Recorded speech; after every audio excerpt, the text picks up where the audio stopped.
Part 5. So as we saw in Part 4, after I rebuilt the cluster and replaced the alternator, I finally had 14 volts inside my cab.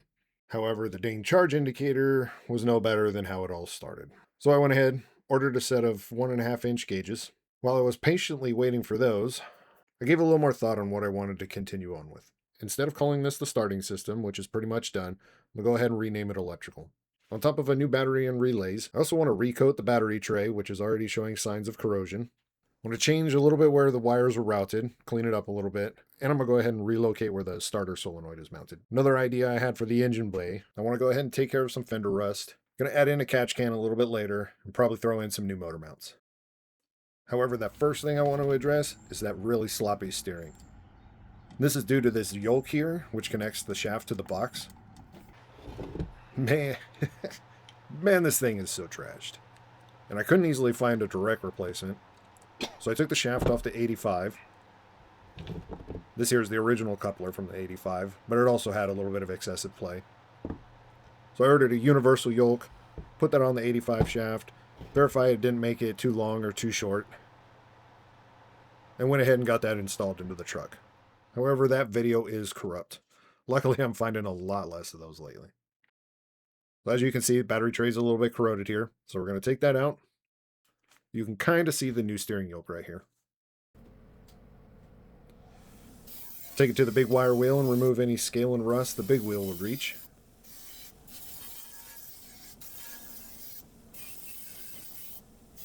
And then for the small stuff, again, use my Dremel and a little snake attachment. I shot it with a few coats of, Rust-Oleum Rust Reformer. And then I topped that all off with a thick coat of chassis paint from Eastwood. That should give this tray a nice shell to hopefully add plenty of life back. All the old hardware for the tray was all rusted, broken, or on the verge of breaking.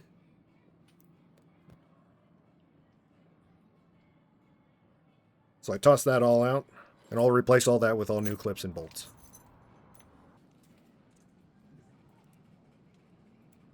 I had to squeeze the U-nuts just a little bit, give them just enough pressure to stay on.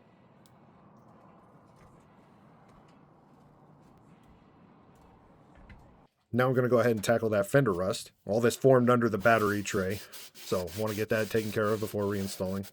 I got all the surface rust off using some sanding sponges and a few wire brushes. Once that was all gone, I sprayed it down with some metal etching rust neutralizer.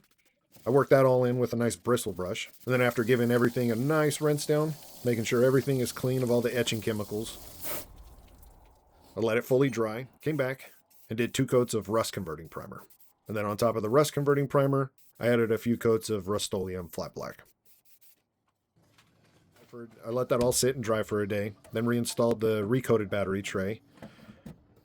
I added in an acid neutralizing mat.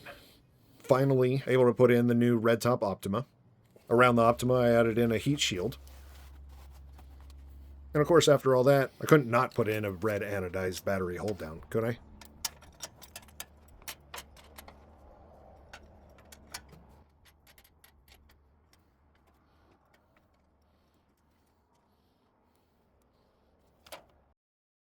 Once that was all in, and I was kind of admiring all the front of the wheel well, I kind of realized I couldn't just leave the back half all nasty and dirty.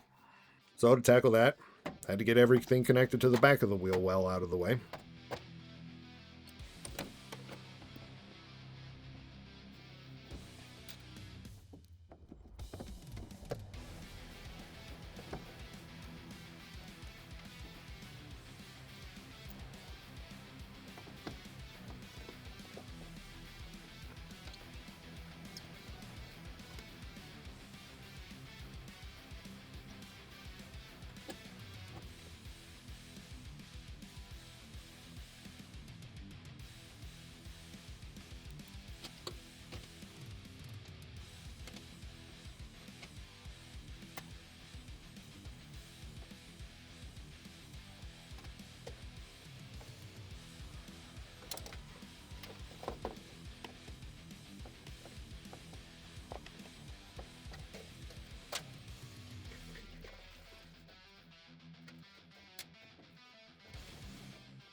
And this back half of the wheel well, it's not all corroded from battery acid dripping down or anything. It's mostly just dirt, so I gave that a good scrub down with engine degreaser.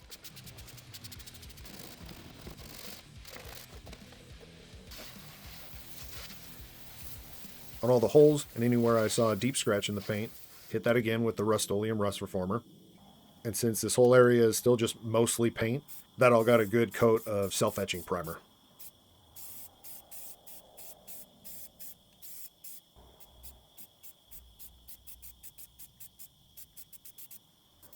And again, covering it with Rust-Oleum Flat Black. A little bit of a preview, I do completely pull out both wheel wells for a major rust repair. And then I give them a good coat of epoxy primer, and then John Deere flat black paint on top of that. I do throw in a little bit something extra, but you'll have to stay tuned for that. For right now, they're only getting a rattle can. After all the painting was done, then I decided to remount the starter relay to up here, as opposed to its original location down there.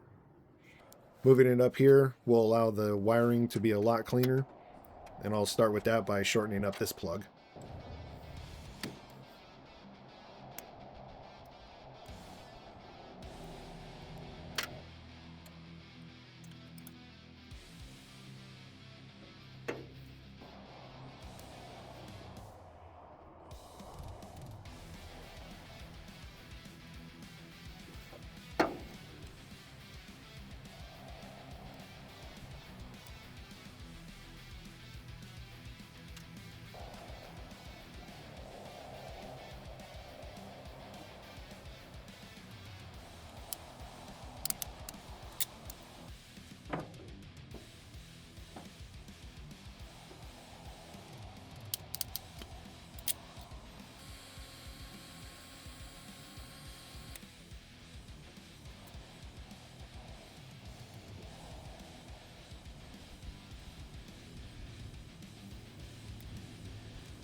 But since I moved the starter relay, seemed only right to relocate that positive junction also. So I remounted that up here. This allowed me to run some of the wires into the space between the wheel well and behind the fender. And finally, that 0-gauge wire showed up. This allowed me to get rid of that black positive cable that was being used temporarily. Now that this is all done, I'm not completely satisfied with the wires and positive junction terminal. I'll likely come back to this a little bit later. However, it is a huge improvement over how it looked when I bought the truck.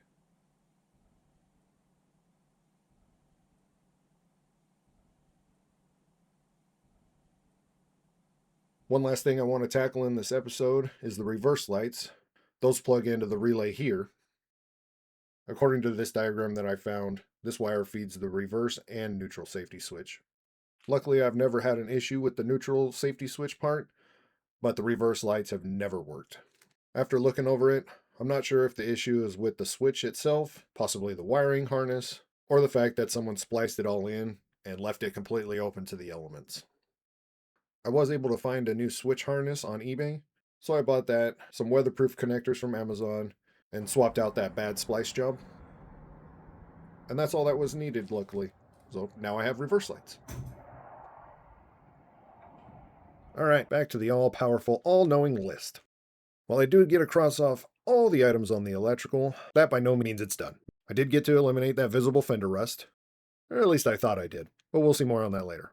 And I do believe I've fixed that steering wheel play, but still needs to be verified with a test drive. I also got my reverse lights working, so crossing that off. However, when I was under the truck, I did notice I need a new transpan gasket and mounts. Since motor mounts are already on the list, I figure that's also a good time to do the oil pan gasket also.